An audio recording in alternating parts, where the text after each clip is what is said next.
Hi, ghost hunting fans! If you enjoyed Family Spirits, the adventures and evidence of Gallo family ghost hunters, you're going to love Family Spirits 2, Purpose and the Paranormal by Bobby J. Gallo. Paperback and Nookbook available through Barnes & Noble. More adventure, more evidence, more ghosts. Materialize your copy today.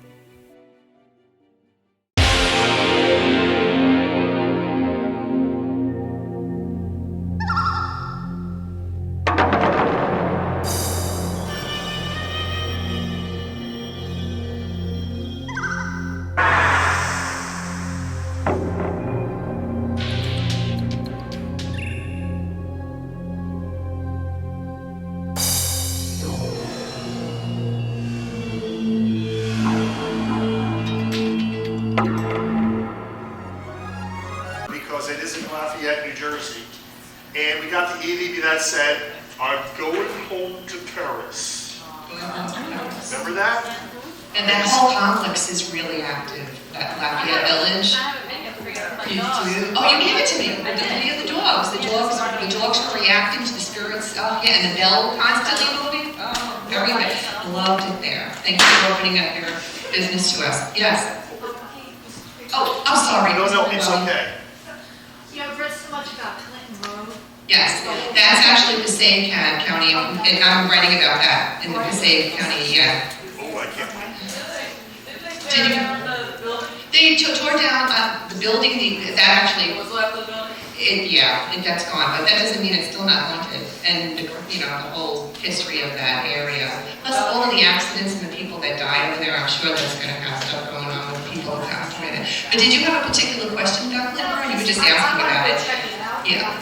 At night, we go at night. There's a lot of stuff, I don't know how true it is, of the history of mafia and burying bodies there. I don't know how true it is, but it definitely is very active over there. Do you believe in witchcraft? Well, I don't believe. It's not that I don't believe in it. I don't practice it. I'm a practicing Roman Catholic. So. Which, by the way, the Catholic Church does now allow ghost hunting. I'm just letting you know that. They do. They lifted the moratorium back in the 90s. But it's not that I don't believe in witchcraft. It's do I believe it exists? That witchcraft exists? Well, there's a wicked religion that I know exists. Do I believe that magic exists? I guess would be the extension of that question, right? Yeah, I do.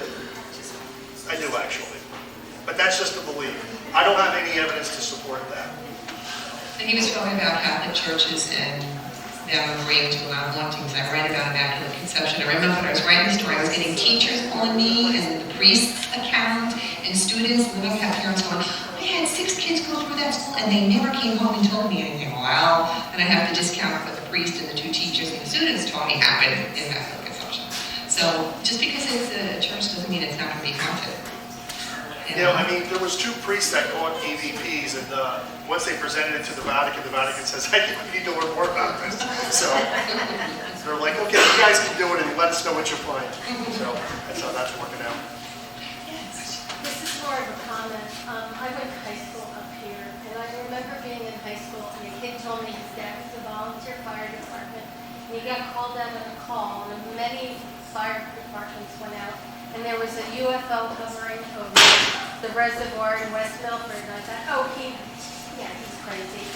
And then I bought Eleanor's book, and that account is in there, and now I know that my friend back in high school was telling the truth. I actually interviewed a police officer that was at the site of the incident when it happened. I have him in the book. I wrote about it in the book. But I thought he was full of crap until... No, yeah, and he actually, I had him on my podcast too, because the man is still alive. He's like 86 years old now, but he was at the scene that night. And Professor Heine, who's well known in the Project Blue books, he had to deal with him because they were confiscating everybody's cameras at that incident.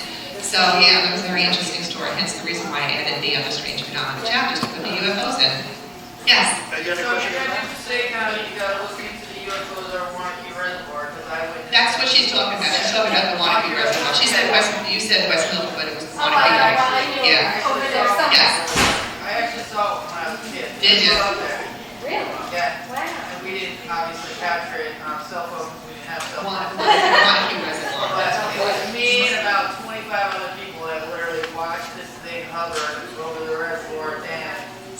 fascination with water, with UFOs. The gentleman? Yeah. Okay.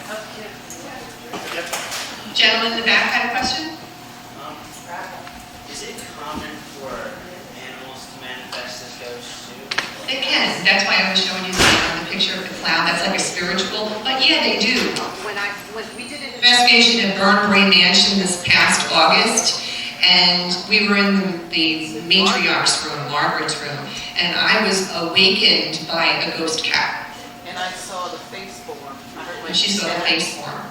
So it was pretty cool. And then when I went downstairs to talk to the elderly couple that owned the building, they were like, "Oh, you got to meet the cat." I was like, "Yeah, it woke me up. I thought it was an actual cat." And I was really going, "Oh, here," and I was like, "Oh no, it wasn't." I personally believe that anything that has a consciousness Or soul. can move on after death, and that includes animals, obviously. Yeah. So yeah, I do believe it for sure. I agree. Yeah. Anybody? Questions? Well, thank you so much, everybody, for coming tonight. This is really exciting. Hopefully you enjoyed our organization. Anyone want to say anything, Tom? Well, thank you everybody for coming out. I really do appreciate it. I really do. And the teen council does, folks. This was for them.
How do they always capture so much evidence? No one does it like Gallo family ghost hunters. Hey folks, if you'd like to stand out on your next ghost hunt, be sure to investigate ghostgear.info for original paranormal clothing designs and ultra cool swag you won't find anywhere else. You make perfect ghost bait, just saying.